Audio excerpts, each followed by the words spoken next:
Hey guys, welcome back to the channel. Today I have a very special guest, somebody I've known for the last few years. This is Trevor Amicone.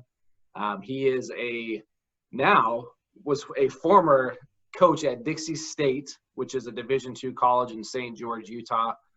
Did many things, recruiting.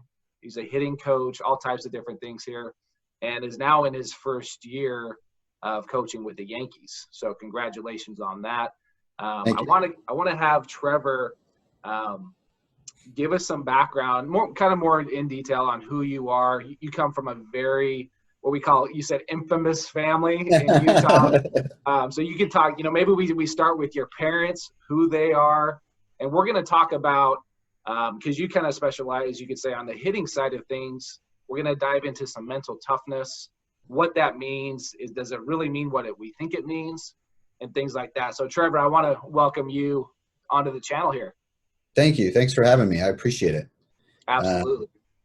Yeah. So my family is like, I grew up with no choice. I was going to be a part of baseball, and it was fortunate for me. That's a good thing, right? But my dad has worked as the general manager of the Angels AAA affiliate in Salt Lake City for the last now 15 years.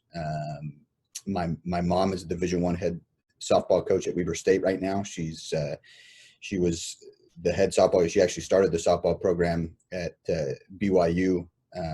She's was a head coach at Salt Lake Community College for almost 10 years. So she's been around it a while. And my brother was a Division I recruiting coordinator on the baseball side as well. So we kind of all, and that's our whole family. So we've kind of all been around baseball and sports in general for a long time. I grew up, my father was an assistant athletic director at the University of Utah. So growing up around those football programs and the basketball programs in the 90s that were so good, and being able to sit and watch practices and learn from some of the best coaches that have come through the University of Utah was obviously a big part of my learning how to coach.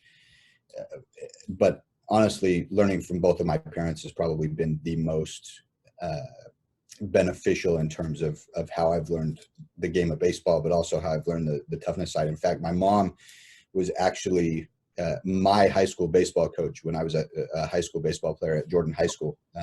She was hired to be our head coach my sophomore year, and we were told she was the first female to ever be a high school head baseball coach in the country. I don't know if that's true or not. That's what we were told. That's the news articles all said. So I don't know, but I will tell you it was quite an experience to have her as my head coach for my sophomore and junior years.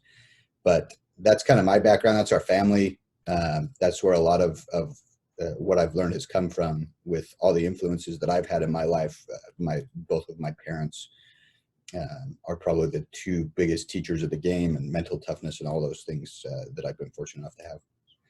That's awesome, man. Yeah. So how many years were you at Dixie State, and before now you're a professional coach? How many years did you coach at the collegiate ranks? I was at Dixie State for a year and a half. So I was going into my second.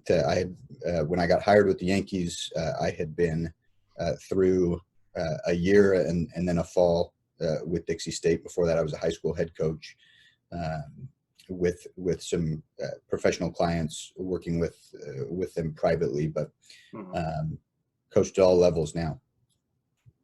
That's pretty sweet. So you don't have to work 20 years to get into professional baseball. That's what you're telling us? No, I think in fact, it's really cool. I now it's trending towards, if you're good enough, you have a place, in the game. I get to work really closely with Rachel Balkabek, who's one of the first women hired to coach at the professional level, and she's incredible. She's great, and I think the message there, more than anything, is that if you're good enough, like, there's a place for you to add value to organizations now. And I didn't play professional baseball. I played barely 1 year at the college level before I got hurt, and the game kind of weeded me out. And I think we're starting to learn that some of the best coaches in the world are coaches who had to learn, who had to go through some struggle at some places. So I think that when you have to get to a point where you're running into a wall and you have to teach yourself how to hit, that adds great value to you, whether that's at the high school level, the college level, or even the professional level. When you run into that, it's a great teaching moment for you to learn whether or not coaching is something that you're capable of doing. But I think now the great thing about the game is if you're good enough, if you can teach, and if you can get the right things into players, there's a spot for you, whether you've played 20 years in the big leagues or not. There's a spot if you can add value. Yeah, no doubt. No doubt. We're definitely seeing that more and more where, and you could say on that other spectrum of guys that have played the game a long time, you could say their mindset in a way is, well, what the heck? I put all my time, all my effort into this. Maybe I played 10 years of minor league baseball. And so you could say they feel they have a right to, hey, I have first, you could say, precedent over this non-player that maybe just coached at the collegiate level. So it's an interesting way of looking at it and the mindset of both sides of that. Yeah, there's huge value into the that you get from guys in our organization that have played at the big league level and who may not be familiar with all of the new analytics that are coming into the game, but have the experience of having been sold those analytics. Like if I can't get through to a certain player because I may not be able to communicate with that player what he needs to do based on the data that we have on him, it's a great resource to be able to go to somebody. Like we've got guys that are around the complex all the time here, like Nick Swisher, that, for him growing up pre-analytics in the game, like that's a guy that's a great resource because at some point somebody has had to try to translate the analytics to how it can help him. Right. And so there's great value in having guys that played a long time in the big leagues or a long time in professional baseball and mixing that in with this new wave of coaches that is more built from that teaching side of things and had to struggle playing and teach themselves how to get better. There's great value from both sides. And I think the big competitive advantage in baseball nowadays is the ability to mesh that and find a way to add value for both sides of that. Mm-hmm. So let's talk about, because I don't know all the details of, obviously you do things really well to be able to get a job. You're now working with the Yankees. What is it that you feel that you do really well? What is it, communication with the players? Is it taking a look at video, dissecting that, and kind of, okay, this is what we need to do with your swing? Kind of explain how you do all that. I feel pretty lucky. I don't know that I feel like I do anything incredibly well, but I think that any good coach, it has to start with that relationship. It has to start with being able to communicate with guys, being able to tell whether or not a guy is going to adjust to certain things you're teaching them at a high rate or not. Like, is this a guy that, being able to know whether or not a guy is somebody that is going to take everything you say and run with it, and you got to be really careful with what you tell him, or is this a guy that he's going to have to hear it from different sources and from you multiple times before he buys into it. It's just I think that's at the heart of any great coach, is the ability to know his guys, know what kind of learner they are. But in general, I think the ability to communicate in many different ways to the different kinds of players you're going to deal with is one of the things that I work hard on every day and work hard on trying to get better at every day. Sweet. Let's talk about one of the topics we had kind of discussed is mental toughness, right? In the game of baseball, there's some kind of different avenues you kind of feel how mental toughness works. So let's dive into that. What are your thoughts on mental toughness? Yeah, so I think when we talk about mental toughness, the first place that a player's mind tends to go is to mental skills and what they've heard about mental skills before. And I think mental skills are incredible. I think they're like, we see it every day at the professional level.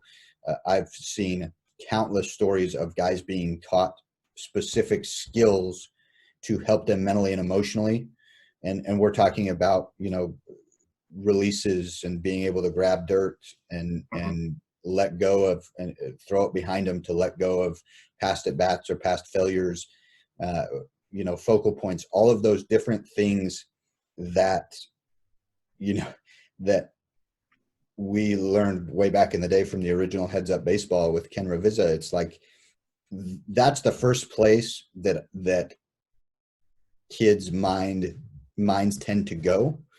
And that's not a bad thing, but to some kids, there's that stigma of that's mental toughness. When I think about toughness, that's, well, he's going to have me doing different skills. If I go talk to a mental skills coach, it's just going to be about mental skills. And I think there's a fundamental, that's the skills thing is one side of getting mentally tough. I think that those tools are very important because nobody's 100% tough all the time. Like, we're all unevenly tough in different circumstances. Like I think there are different kinds of toughness. I think there is the type of toughness that's, like, I call it micro level toughness. In the moment, mano a mano, this pitcher against this hitter, like it's you and me, two dogs, one bone. I've got to go take it from him. There's the kind of toughness that gets the job done in that moment, but may not be able to handle a 162 game season, which I like. That kind of toughness is more of a distance, the ability to be patient, the ability to not go 0 for 4 and have it be the end of the world. Right. That's I call that like a macro level toughness. That's being able to be tough on a bigger level, a longer term level.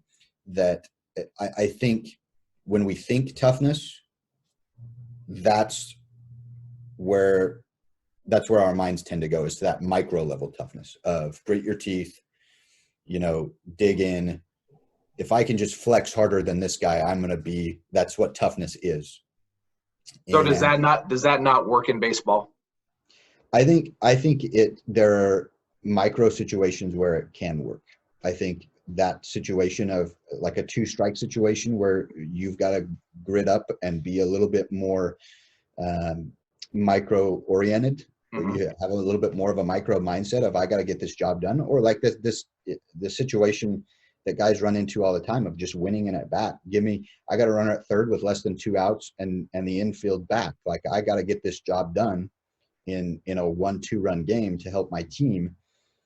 I think that requires a certain level of micro style toughness of digging in, getting the job done. I think that one of the biggest examples I can remember was when I was a high school head coach. We were part of one of the biggest rivalries in the state. And I remember playing in this rivalry game the first time when I was coaching, and the team we were playing against went down the left field line and right before the game, right after they did their in and out, they went down the left field line and they did this big football cheer, and they were loud and scary and intimidating. And I kind of just smiled and went, okay, we've got to beat. Like, right. There is a style of toughness that works on the football field, and I'm a huge football fan. I have nothing against football. I love football. But there's a style of toughness that works on the football field that doesn't always work on the baseball field. And sure enough, that team came out and scored 2 runs in the first inning, and then we boat raced them after that, because that style of toughness may work in the moment, but it's just like a marathon runner who gets out to a lead after 2 miles and has 24 miles still to go. That whether it's at the professional level, you're going 162 games and have to show up every day in a way that gets the job done, or it's a 9-inning game at the college level where you may lose the first 3 innings of that game, but you have 6 innings to be able to stay even keel and come back and win a game. Or as a hitter individually, you may go 0 for your first 3 with 3 strikeouts, but that 4th at bat, you're going to be at the plate with the game on the line. If you're that football micro kind of toughness, which again has a place and is useful on the football field or is useful in that individual at bat, you may have already thrown in the towel on that day and gotten to a point where your first 3 at bats, striking out 3 times, you're already done with that 4th at bat. It's the hay's already in the barn and you're done. So I think there's definitely a place for that kind of toughness in the game.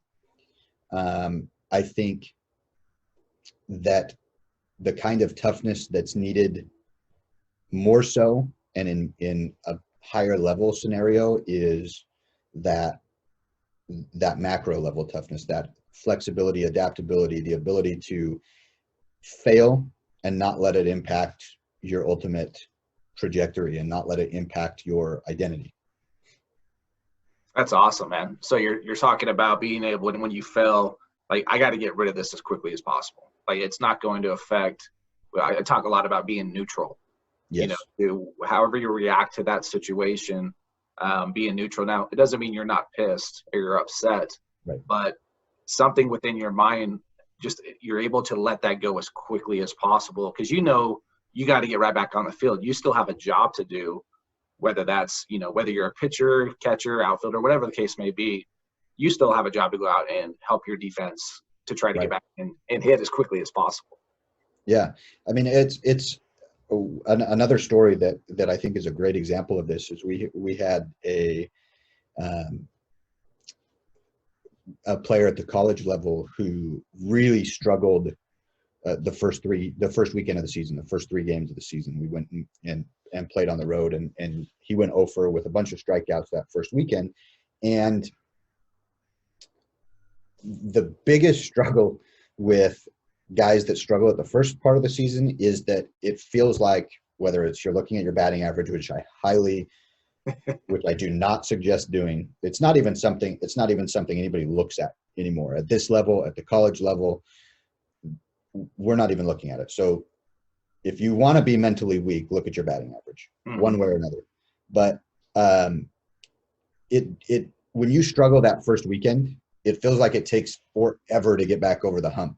Yes. Because you could go 3 for 3 that next game and still be hitting under 200, and you still feel like you're struggling. So that's kind of the mindset that this kid was in. It was like, okay, well, now I'm going to have to go 8 for 11 my next weekend in order to rescue my stats for the year. And so, but what happened after that first weekend was he got back in the cages. He made a very small but very critical swing change. Okay. And went off the rest of the year and ended up being an all-conference guy. That if that first weekend never happens, that doesn't happen. So I really hate labeling something good or bad, because that first weekend, like that player is going to tell you that was a terrible weekend. That sucked. Now looking back at it, he's going to tell you, man, that was a great weekend for me. So that neutral thinking, the ability to see something as information rather than good information or bad information, is really key to maintaining that macro level toughness, that ability to not let your emotions get too high or too low. To me, that's a huge, another thing that I'll tell players a lot at the high school level, that, I mean, it's such a small sample size that they really struggle with that. that if they struggle that first week, like that's digging themselves out of that hole is really tough because there's such a small sample size. They're playing 25 games max, 30 max, that by the time they get to the end of that, you have to take a big league approach, a professional approach to a small sample.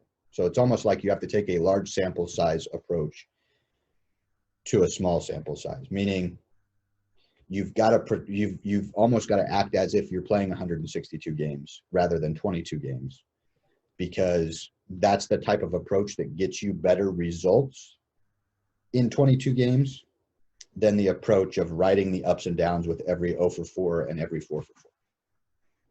Yeah, it's interesting with especially the high school kid, right? Because in their mind, they could be like, okay, I know I only have about 100 at bats, right? And if I start off 0 for 10, they're already, you could say, in that downward spiral, right? Yep. Now they start doing the math. They're like, crap, well, I set a goal to hit 400.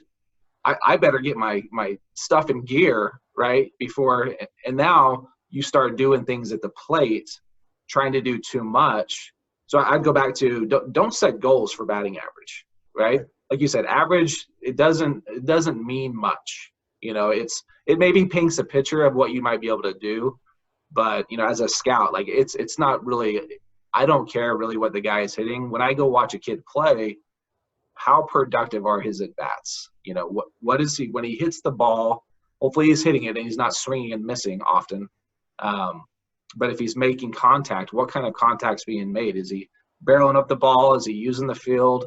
You know, things like that where it's I just want to see him hit the ball hard, you know, because your job is to get on base, to win the game, to win runs. That's what we want. We want guys that make hard contact, things of that nature. So it's especially when you start talking to those high school, because you did this as a recruiter, I'm sure, talking to them with their mindset on setting their goals. You know, do you have any stories like that where a kid told you, like, this is my goal and I want to do this, and you maybe had to help correct them a little bit? Yeah, everybody still wants to set their goals around batting average, which again, I can't say enough. Stay away from it. Like you know, you're in a bad spot when you're doing math as a hitter. Like you have to say, if you're in a position where you're saying, I got to get this amount of hits to get my batting average above 300, like you're in trouble, because one, there's too much outside your control as a hitter to even value batting average at all. I think it's helpful to know that scouts and recruiters aren't looking at your batting average. I think, just like you said, being able to show up and see, does that guy compete? Is that guy hitting the ball hard? Because that's controllable. That's controllable. That's something that, you know, when I was a college coach, we valued quality at bats. We valued hard hit balls much more than we valued batting average. One story that comes to mind is we had a player again who ended up being an all-conference guy at the college level that was cruising, was doing really well. We were about 2/3 of the way through the season, and all of a sudden he went in the tank, and nobody knew why. His mentality hasn't changed. His swing hadn't changed. His pitch selection really hadn't changed. And one day I sat him down and said, hey, what's changed in the last couple of weeks? And he said, well, my dad sent me a screenshot of my stats. And I said, well, you were doing really well.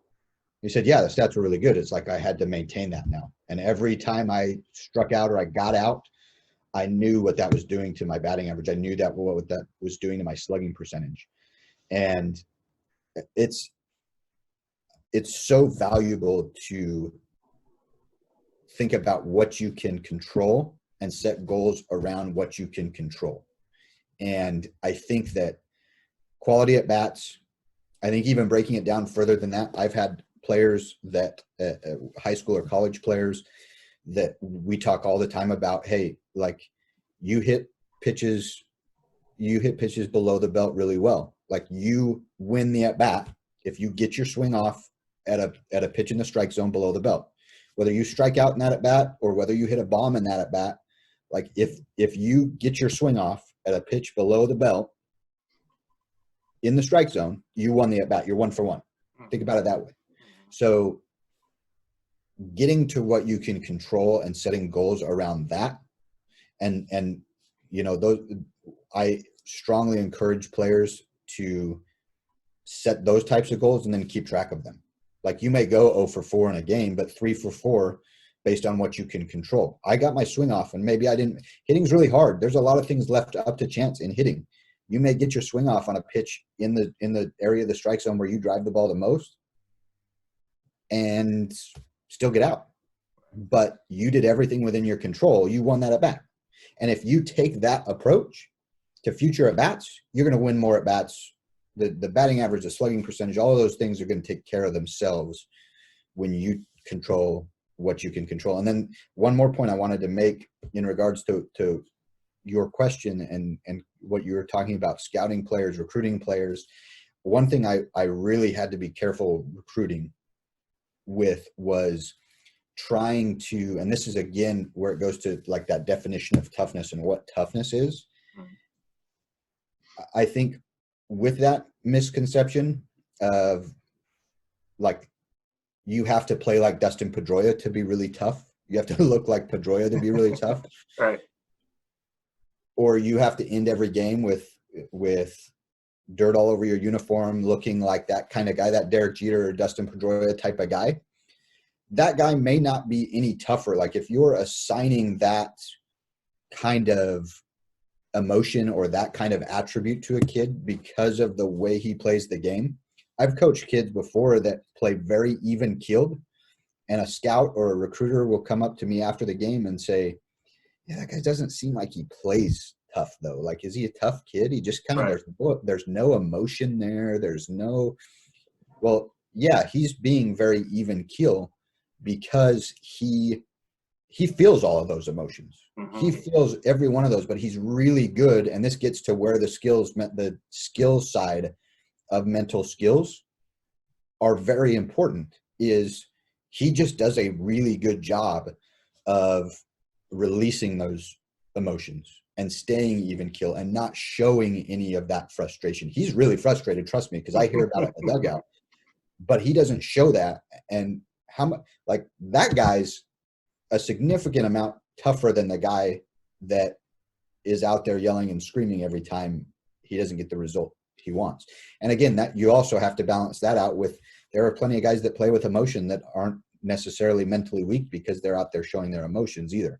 Right. So equating emotions with toughness is also really hard, because you just don't know, unless you get to know the player, you don't know how truly tough they're being. So I would say, as a player, you taking that bigger picture and being able to understand that real usable toughness is the ability to be your best self in each moment is, I just think that's hugely important for players to understand, that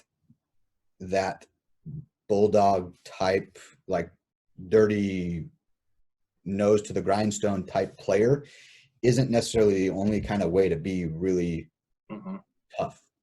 If that makes sense. I think that players just have to understand that there are different kinds of toughness that we're not just seeing all those emotions flow out of a guy and going, oh yeah, that guy's tough, or that guy can't control himself, that guy's not. And I think the more scouts and recruiters that understand that, the more we can build toughness with our players too.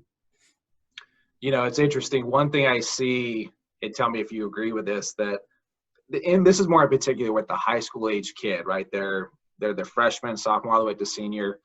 They're kind of coming into knowing a little bit who they are, you know, and they're still trying to figure it out. And one of the things I see, which what they think is toughness, is using, say, their cussing or vulgar language around the coaches, their teammates. If they drop certain words, that makes them tough, you know. And I've literally seen this. I'm not going to point out a kid's name or anything, but a kid that had that mentality of just every other word was, say, an F-bomb. and a team almost got in a scuffle, and he was the last one to even come out. Now, I'm not saying he's not tough because of that, but it's an interesting circumstances to, like, that stuff can come across as fake, right? And trying to, now I do believe that in order to be tough, you have to kind of, there's some acting that goes on there, because you literally might be scared. You know, you might be scared. You're say in high school and you're facing the best pitcher in the state that's throwing 95 with a hammer, and you're like, I've never seen that before. This is, my anxiety level's rising. I'm a little bit nervous. I'm scared. My hands are sweating, you know, and man, how do I act tough here? Yeah. What would you say to that? Man, I love that question. And I love thinking about that. I've thought a lot about that as a coach, because I think the more you think about toughness, the more you have to understand it's situational. It's contextual. It's based on the context you're in. I think toughness is different things in different situations. And there may be a time where cussing gets the job done. Right. That is the tough thing, because that is what's needed in that moment to get the job done.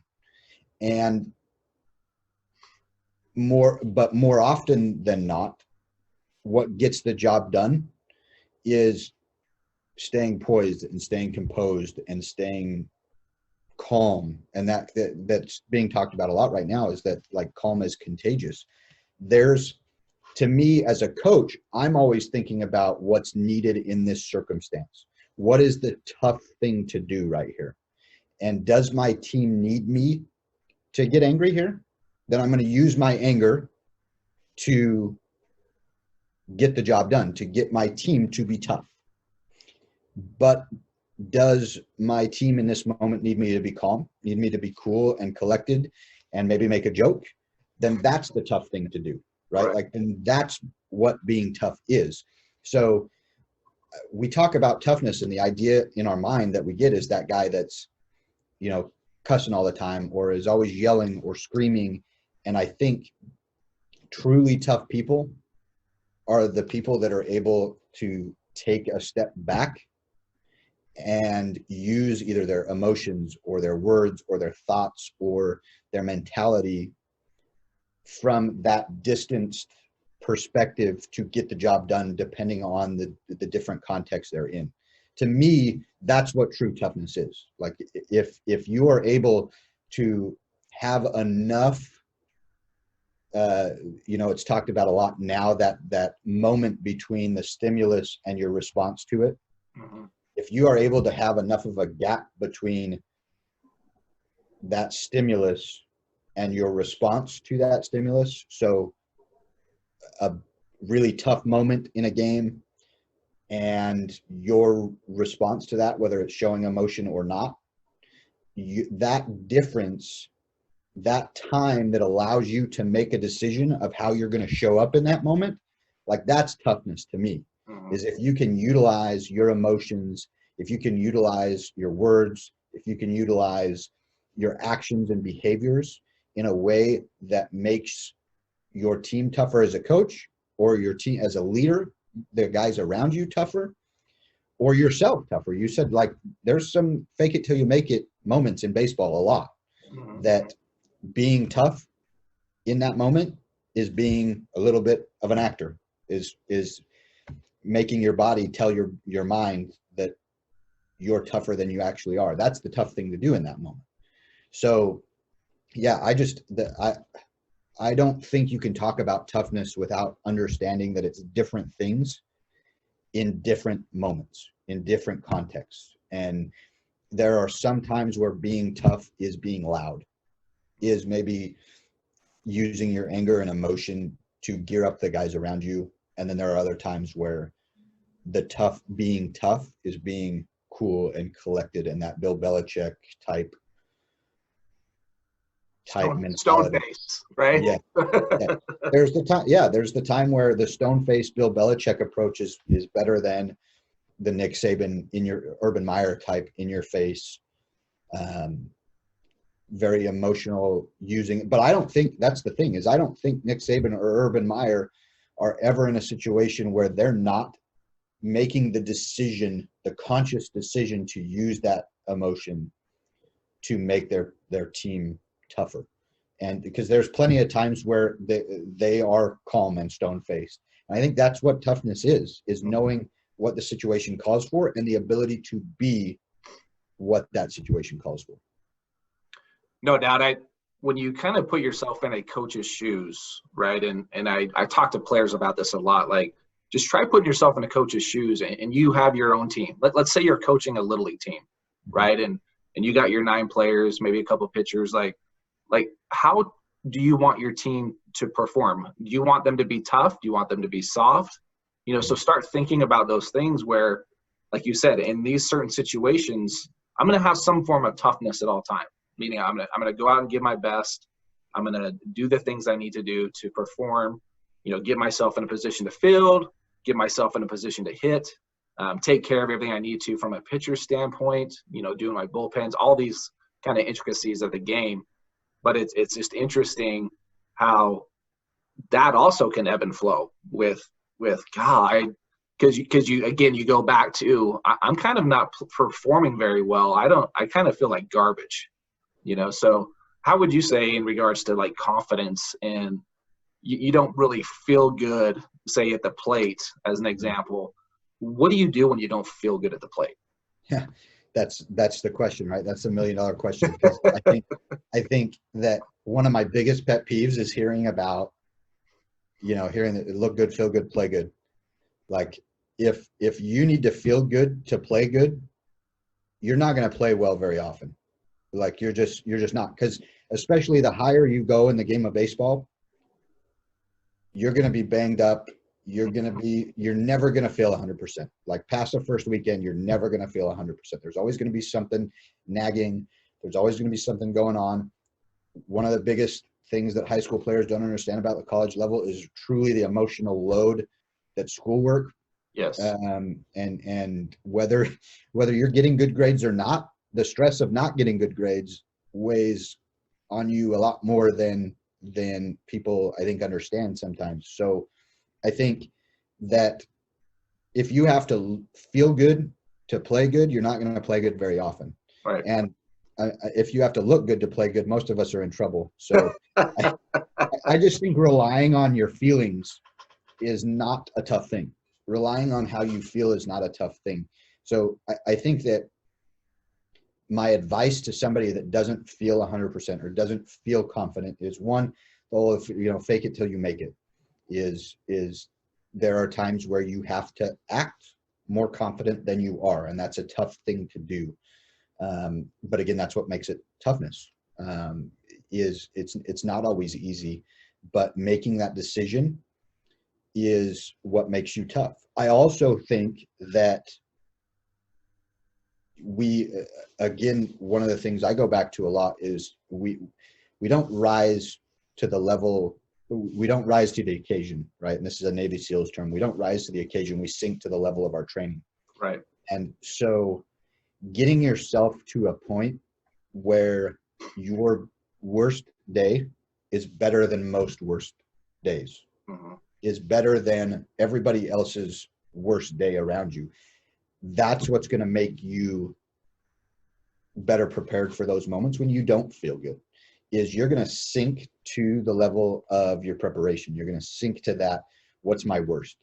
So if you are preparing when you do feel good, if you're preparing when you don't feel good, but you're putting in the same effort anyways, that's what raises that floor for you, that gets you to the point of having better bad days than everybody else around you. No doubt. Yeah. I think that preparation when you are feeling good is just as important for those moments where if you're in a slump and you're at the plate in a big situation and your team needs you, maybe your slump is a little bit better than other hitters' slumps is, and your odds of coming through in that situation when you don't feel great are better than the players you're facing or the players around you are. That preparation for that time only happens when you do feel good. So I think that's a huge, just preparing for those moments. And then in those moments, fake it till you make it, or act it until you feel it is the best piece of advice that I could give in that moment once it does happen. But that's such a huge pet peeve for me when I hear players say, look good, feel good, play good. Just one, like I said, if you have to feel good to play good, you're going to hit 110. Like you're just not going to feel good the majority of the season, the higher you go in the game. But two, your feelings are overrated. They don't matter. And then, like, if you put, one of the things I'll say all the time is, if you put your feelings first, you're putting your feelings last. Because if you act out of your feelings, meaning, I don't feel like going on a run today, so I'm not going to go on a run. Right. Well, 4 hours later, when you're sitting on the couch, having sat there for 4 hours eating junk food, you're going to feel like garbage. Mm-hmm. And in that moment, by putting your feelings first, you're ultimately putting your feelings last. By you feel good not running, and later on you're going to feel bad because you didn't run. So I think the more you instead put your behavior first, the more your feelings come after that. Putting your behavior and your identity and who you are, putting that at the top of your behavior is one of the biggest fundamental mindset changes that is the difference for me that I've seen between truly mentally tough players and soft or fake tough players. Right. No doubt. And I would say that's probably the biggest hurdle that say the high school age kid has. They don't really probably start learning that till they get to college, because they're forced really into that new routine. Right. Mm-hmm. I got to get up at 5 to get weights at 6 or whatever the time is. And it's weights and then class and then study and then practice.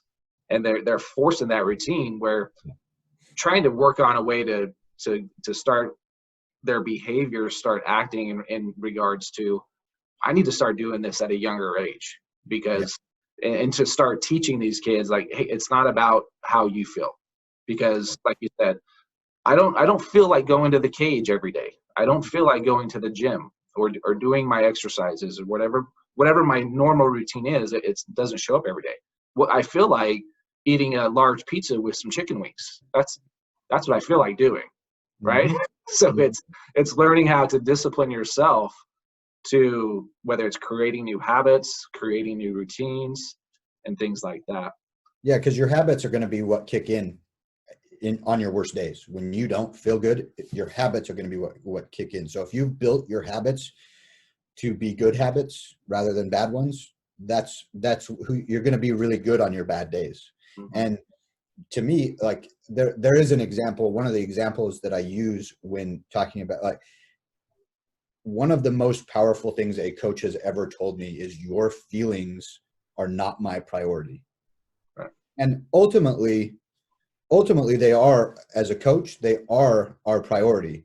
But the way to make you feel better is to get you to stop thinking about how you feel. So one of the best stories that I can remember, when I was a high school coach, I had one of my players that was a little overweight, and he wanted to wake up early before school and go run every morning. Mm-hmm. And so he woke up one morning at 5:30, decided he was going to wake up and run, go home, shower, come to school. He did that for one day, and the next day stopped doing it. And I asked him why he stopped. He said, I don't know, he gives the same story. I hit snooze like 5 or 6 times, and then before I knew it was too late to go out and run if I was going to be ready for school. But what happened in that moment was the alarm clock hit, and he went, I don't feel like doing this. So he let his feelings determine his behavior. Mm-hmm. Now, the other thing that happened to him was his identity. Ultimately, our identity is what drives us. Who we think that we are is what drives our actions, which is what drives our feelings. So in that moment, ultimately what he was doing was he was waking up and he was going, I'm just not a guy that gets up and runs. It's just not what I do. I've never done it in my life. That's just not who I am. And because of that, he felt like not running, and his behavior followed that. So if you can have a fundamental change or a fundamental mindset change in who you are, I am a tough guy that wakes up every morning and runs. That's who I am. Until your habits change, if you can create that, and we all know that like the 3-week, 21 days to a month is that period of time when you can build a habit. If you can just sustain that fundamental change in who you perceive you are in your identity long enough to create those good habits, then ultimately your habits begin to loop back and create a stronger identity. And then like we were talking about, that keeps your habits keep your behaviors at a higher level on the bad days than they would otherwise be. And ultimately that kid goes and feels even worse because he now has set this goal that he's not accomplishing. So putting his feelings first ultimately made him feel worse. Right. And putting your identity and your behavior first. And that's why fake it till you make it works, right? Like one of the things my mom used to say all the time and still does as a coach was that your motion changes your emotion. Your body language changes your feelings. Your physiology changes your feelings. Mm-hmm. And if you like try to be miserable smiling, it doesn't work. And that sounds really like cliche and soft and touchy-feely, but like your body language changes the way you feel. Yeah. It just does. And so and people who view themselves as tough people will have a different body language, and their feelings will change because of that. So I think putting your identity first, by sometimes it takes that putting your actions, putting your behavior first, is ultimately putting your feelings and your emotions first. You'll feel a lot better by putting your identity and behaviors first. That's awesome, man. No doubt. I've also heard, you get the fake it till you make it, or fake it till you become it.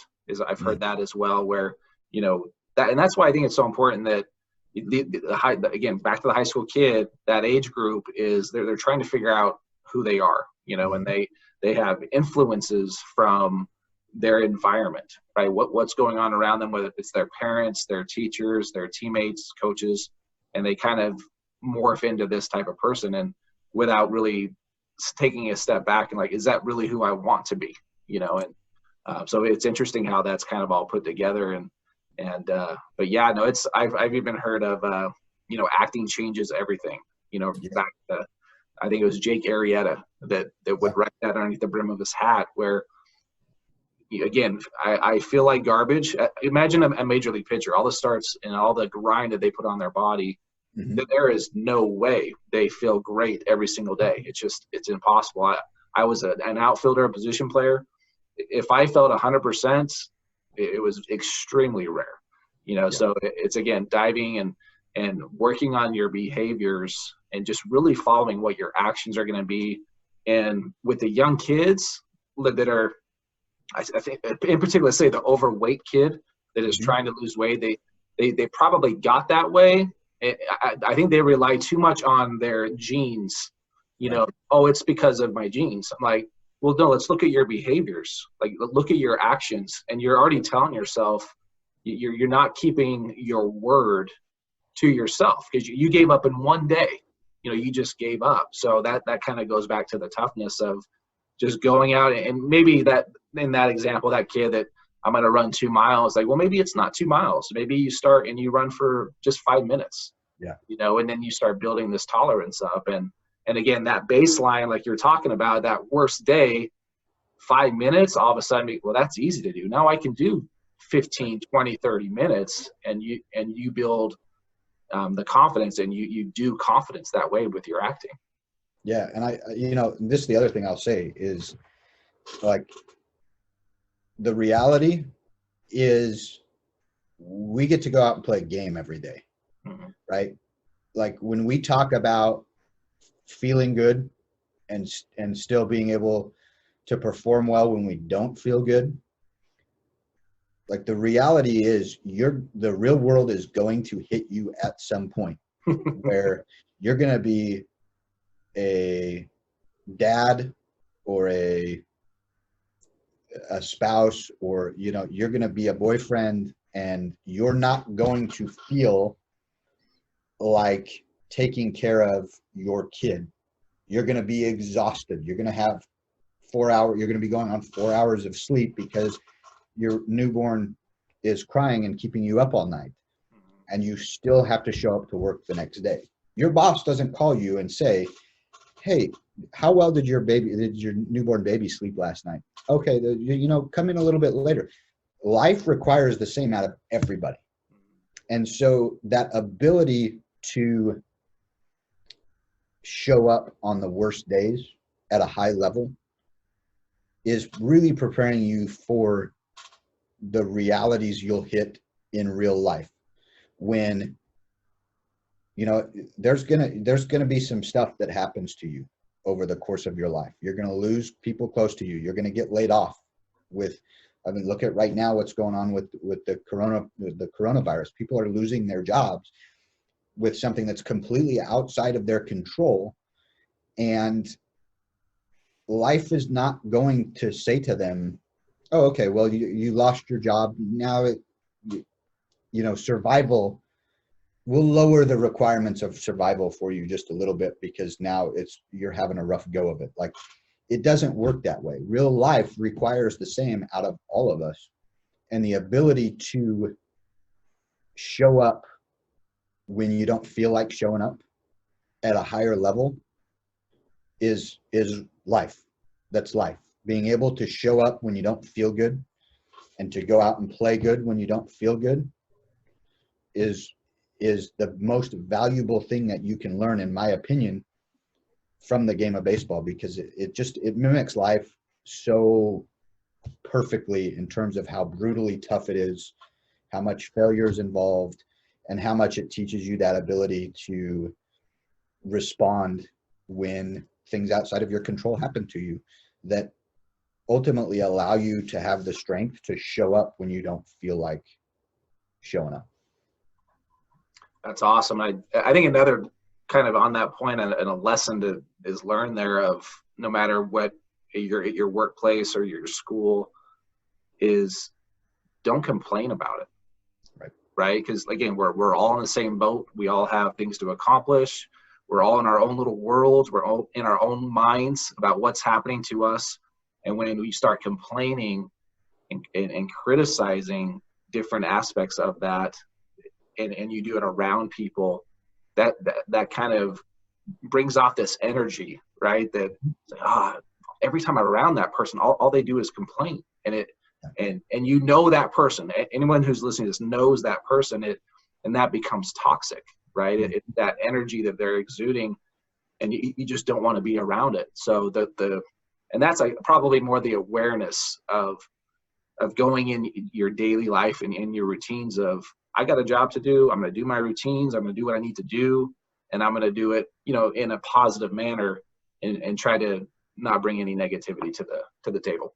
Yeah, man, if there was only one thing I could teach kids about complaining and being tough and how that relates to your ability to be mentally tough, if there was only one thing that I could get kids to learn, it would be one, that energy is a real thing. The energy you give off is a real thing, and the energy that you give off when you complain and when you are negative, and even if you're not outwardly complaining, if you're just down, if your body language is doing the complaining for you, you're giving off an energy that people don't want to be around.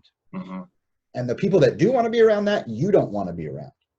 So if there was one, and I think people just don't realize how real that energy that you give off is. I mean, there is a reason that teams that have a little bit louder of a dugout play a little bit different of a style. Mm-hmm. There's an energy in that dugout that feeds your ability to move around the field. Yep. And I just, the ability to be consistent with the energy you're putting out there, no matter how you feel, is a game changer. And I've had players who I've coached that will come back to me and say, I didn't, like, you talked about energy all the time, and I thought you were so full of it. You sounded like you were this out there, like, weirdo talking about energy and how much it mattered.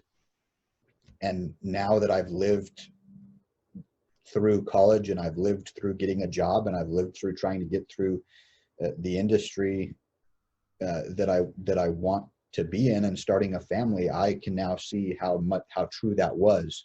That energy, and being able to sustain that, and being able to show up with the same energy on your worst days, is just, it's so vital. And so if you're out there listening to this and you think that's kooky, or that's the energy level that you bring to each moment is not a big deal, you can choose not to believe it, but it'll hit you right smack dab in the face sometime in the next 5 years when real life hits, and it requires the same out of you on the days you feel like garbage versus the days that you feel great. Yeah, no doubt, man. Well, dude, this has been awesome. I think this has been very informative, and hopefully opened some eyes, in regards to, again, we're trying to tailor these interviews and talks here and chats to the young kids out there, and trying to get them on a better path of, again, not being so susceptible to their feelings, that how you think, you get to choose actually how you think, and how you're going to react to situations. And so I think this has been great, man. Do you have anything else you want to add? Is there any, number one gem you got for us?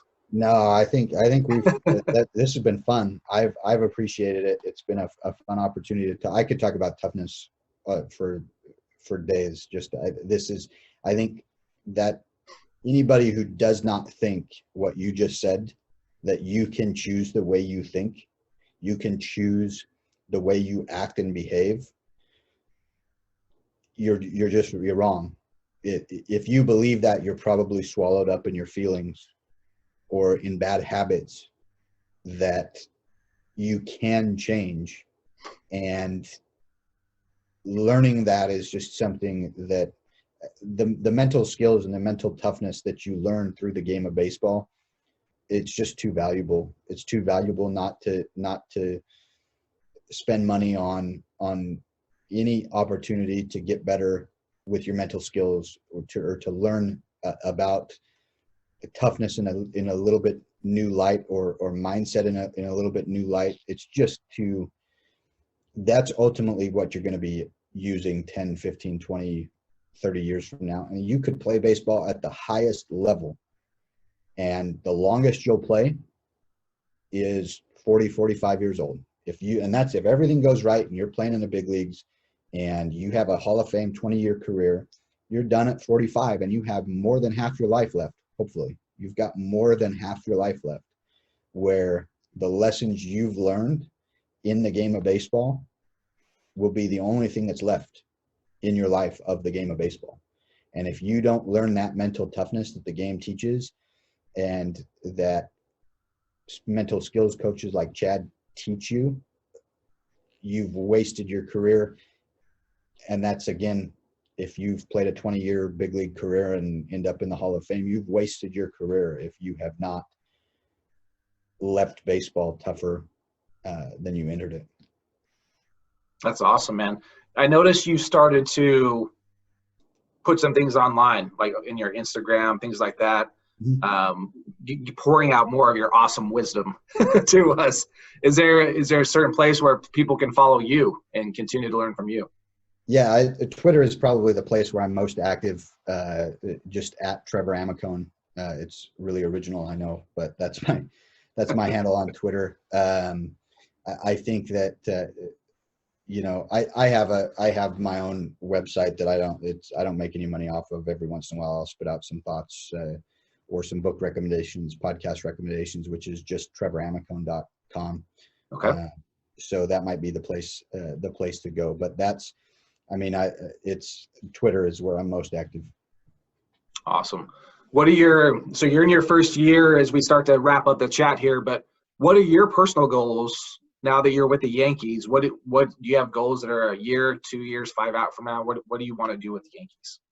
Yeah, I mean, my ultimate goal is you know what my passion is around development and how people get better, and you know, hitting is a passion that I have that I've been able to learn enough about to do it at the professional level.